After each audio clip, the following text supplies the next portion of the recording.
عليكم ورحمة الله وبركاته. فيديو جديد في 5 رياضة مع تيسير. النهاردة كالعادة معانا أخبار متنوعة، أخبار عن الأهلي، أخبار عن الزمالك، عن استفتاء رابطة الأندية. وعشان ما أطولش عليك ومش هقول لك اعمل شير ولايك ولا اشترك في القناة وفعل الجرس، هسيبك لضميرك وهبدأ في الموضوع على طول عشان ما تزهقش من الفيديو.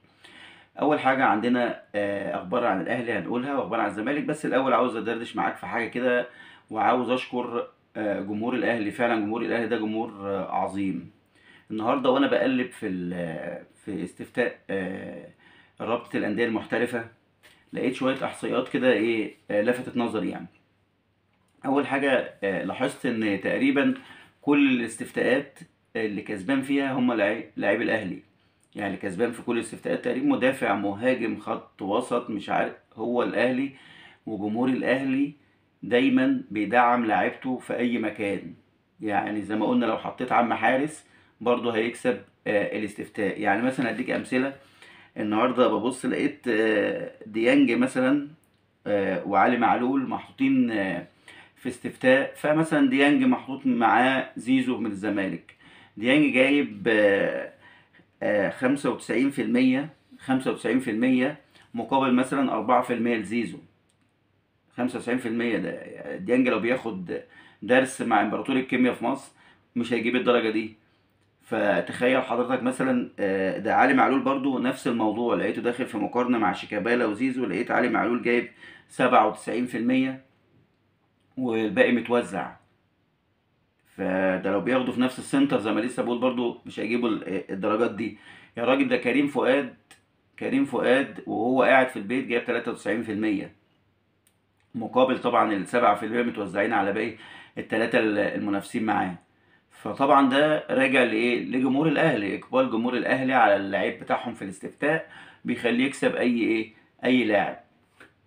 تمام. ده بالنسبه للاستفتاء الانديه، بس عشان لفت نظري ولقيت ان الدرجات دي لو انت يعني لو انت طالب بتذاكر طول السنه مش هتجيب المجموع ده. فعشان كده بنشكر النادي الاهلي. ندخل بقى على الخبر اللي بعده للنادي الاهلي. النادي الاهلي خاطب اتحاد الكوره وطالبه يخاطب هو الجهات الامنيه بحيث الموسم الجاي يبقى الاستادات او الماتشات او المباريات تبقى بساعه كامله. لان هما كانوا الاتحاد الكوره بيطالب ان هي تبقى 10000 متفرج. الاهلي بدأ هو بالمبادره وقال لا احنا عاوزينه ساعه كامله، وطلب من الاتحاد يخاطب الجهات الامنيه. ده اول خبر عندنا. الخبر الثاني ان كولر مدرب الاهلي كان طلب بعض الاجهزه كده من النادي اللي هم يستوردوها من بره عشان هتفيد في تطبيق افكاره التدريبيه. وفعلا وصل 4 اجهزه للنادي، 4 اجهزه تساعد كولر في تطبيق افكاره التدريبيه. الجهاز الاول لتمرين حراس المرمى، الجهاز الثاني لتمرين على انهاء الهجمات للمهاجمين اللي هي طبعا كان بيعاني منها النادي الاهلي كتير قوي في الموسم اللي فات. اللي انت بتضيع هجمات كتير قوي، بتنهي الهجمه بشكل غلط، وده كان بيأثر على مباراه الاهلي وكان بيحطنا اوقات في حسبه وان الاهلي يتحط في موقف ان هو لازم يعوض الحاجات دي. فهو جاب اجهزه لانهاء الهجمه بالنسبه للمهاجمين. الجهاز الثالث اللي هو جابه اللي هو لضبط التسلل، جهاز لضبط التسلل، يعني بيدرب اللعيبه على التسلل او ضبط مصيدة التسلل يعني. بعد كده في الجهاز الرابع، الجهاز الرابع تدريب على التهديف بضربات الراس، تهديف بضربات الراس. طبعا ده يخص المهاجمين. وكده كولر واخد باله، يقول لنا ان كولر واخد باله ايه الحاجه اللي ناقصه في الاهلي وبيحاول يكملها. انهاء الهجمات ده كان مهم جدا وكان ناقص للاهلي في فتره كبيره. عشان كده الاهلي دايما بيدور على مهاجم جديد، مهاجم اجنبي بقدرات خاصه عشان الموضوع ده. فبالتالي هو جاب الاجهزه دي عشان يعوض الثغرات الموجوده عنده. وده برضو نحيي كولر ونحيي تفكير كولر في تطوير اللعيبه في الاهلي. ده اول خبر الاهلي. الخبر الثاني معانا عن الاهلي اللي طبعا معظم الناس اتكلمت فيه، اللي هو محمد شريف وخروج محمد شريف لمده سنتين للخليج او نادي الخليج. وطبعا ده مش هحكي في ان هو راح مثلا بحوالي 55 مليون مصري وان هو قال مثلا لا انا عاوز احترف او عاوز اخرج بره او عاوز اروح، لا. ليه مش هحكي في دي؟ انا عاوز احكي في نقطه معينه اللي هي ايه. في ناس كتير كانت طلعت وقالت ان شريف مش عاوز يمضي للاهلي وبيتشرط على الاهلي وبتاع. الراجل طلع على صفحته ونفى الكلام دوت، وقال مفيش حد ينفع يتشرط على الاهلي. مين اللي يكون بيلعب في الاهلي ويتشرط على الاهلي؟ وقال ان الاهلي طبعا فضله كبير على شريف وجماهير الاهلي، وشكر جماهير الاهلي وشكر لاعيبه الاهلي زمايله وشكر كل الناس. وقال ان انا انا اللي اقترحت ان يبقى في شرط جزائي، اللي انا بعد ما ارجع من الخليج اذا رجعت او النادي فسخ عقده، اللي انا ارجع على الاهلي، ما ينفعش ارجع على نادي تاني، والا شرط الجزائي 150 مليون. وفي هنا برضو بنشكر شريف، وفي نفس الوقت بنحيي اداره التعاقدات كابتن عادل قيعي. بنحييه ونحيي الاهلي في تفكير السليم، اللي انت حطيت شرط الجزائي دوت، وبيقول رساله لباقي الانديه، او بيقول الاهلي او عادل القيعي بيقولوا رساله لباقي الانديه: احنا مش النادي او الاهلي مش النادي اللي يتعمل معاه كوبري ولا يتعمل معاه كباري، ان ما اللاعب ما ينفعش يخرج ويرجع على نادي غير الاهلي. تمام؟ ده ده تاني خبر. الخبر الثالث عن الاهلي طبعا، الاهلي خلاص جدد لمحمد هاني، جدد لياسر ابراهيم، وجدد لقفشه 3 مواسم. وبكده يبقى الاهلي زي ما قلنا بيدعم او بيحافظ على القوام الاساسي بتاعه في الفريق، او قوام الفريق الايه الاساسي. ده بالنسبه لاخبار النادي الاهلي. نيجي بقى لاخبار نادي الزمالك، وشويه تعليقات بسيطه كده هنعدي عليها بسرعه يعني، بس هي حاجات لفتت انتباهي. اللي هي ايه مثلا؟ اللي هي مثلا ان كابتن ميدو طلع قال لك ان في لقاء حصل بين اسوريو وكريستيانو رونالدو بعد ماتش او مباراه الزمالك والنصر اللي انتهت بالتعادل. تمام؟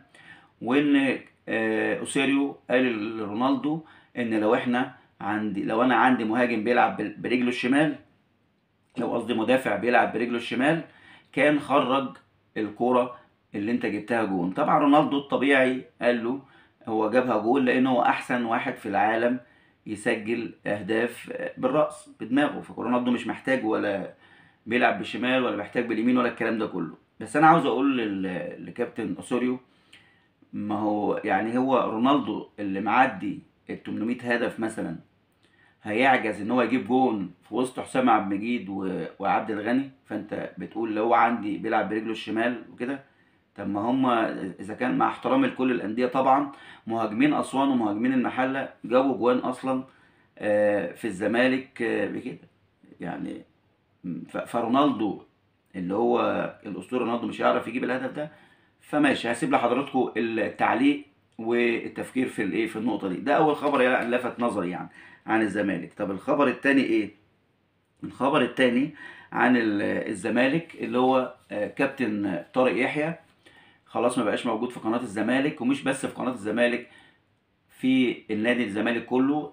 كان ماسك طبعا قطاع الناشئين او مشرف على قطاع الكره في نادي الزمالك، وخلاص شكرا ما بقاش موجود. وبرده كتب على صفحته الشخصيه اللي انا سبت النادي لحاجات خارجه عن ارادتي.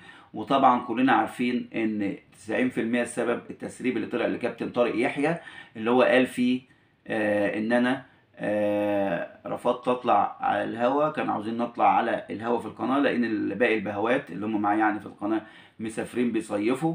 وقال ان انا مش راضي عن حاجات كتير جوه النادي، لكن ما اقدرش اتكلم، ما اقدرش اقول حاجه لان مش بايدي القرار، هو بس واحد بس اللي في ايده القرار.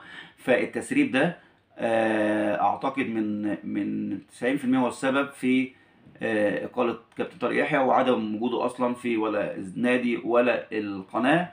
وده هسيب لك التفكير في الموضوع دوت في ايه. ان كابتن طارق يحيى لما تكون يعني مش، او ما نطبقش على كابتن طارق يحيى بس، لما تكون انت بتتنازل من الاول، بتنازل من اول وبتنفذ حاجات بتتقالك، وممكن تكون حاجات بتخلي الجمهور يضحك عليك او مثلا يبص لك نظرة تانية او شعبيتك تقل وانت عمال تتنازل. فطبيعي دي نتيجة طبيعية لما تيجي تقول رأيك. وهسيب لحضراتكم التعليق. اخر خبر يخص الزمالك برضو حاجة لفتت نظري كده. كابتن بندق كاتب على صفحته برضو مفيش تأجيلات، وجايب كده بيقول ان لجنة المسابقات في السعودية رفضت تأجيل مباراة النصر والهلال. طبعا هو ضمنيا كده بيقول ان ايه، او عاوز يقول ان هنا عندنا عشان الاهلي بيتأجل له مباريات لما يكون بيلعب في افريقيا. فاحنا عاوزين نقول له حاجة برضو. اولا مسابقات افريقيا دي تتبع الكاف، تمام. ودي بتقول او بتنص ان الطبيعي الفريق طالما هيلعب ماتش بره ارضه كده فلازم ما يلعبش قبلها ماتشات على الاقل ب3 ايام، دي حاجه. ثانيا الاهلي على طول بيلعب في افريقيا والزمالك وبيتاجل لهم مباريات. السنتين اللي الزمالك خد فيهم الدوري الاهلي كان بيتاجل له مباريات، بس ما كناش بنسمع صوت كابتن بندق لان هو كان واخد الدوري، فده امر طبيعي ومش هيتكلم في حاجه. وبهنا يبقى اخبارنا النهاردة انتهت. ولو عجبك الفيديو اعمل شير ولايك وفعل القناة. والسلام عليكم ورحمة الله وبركاته.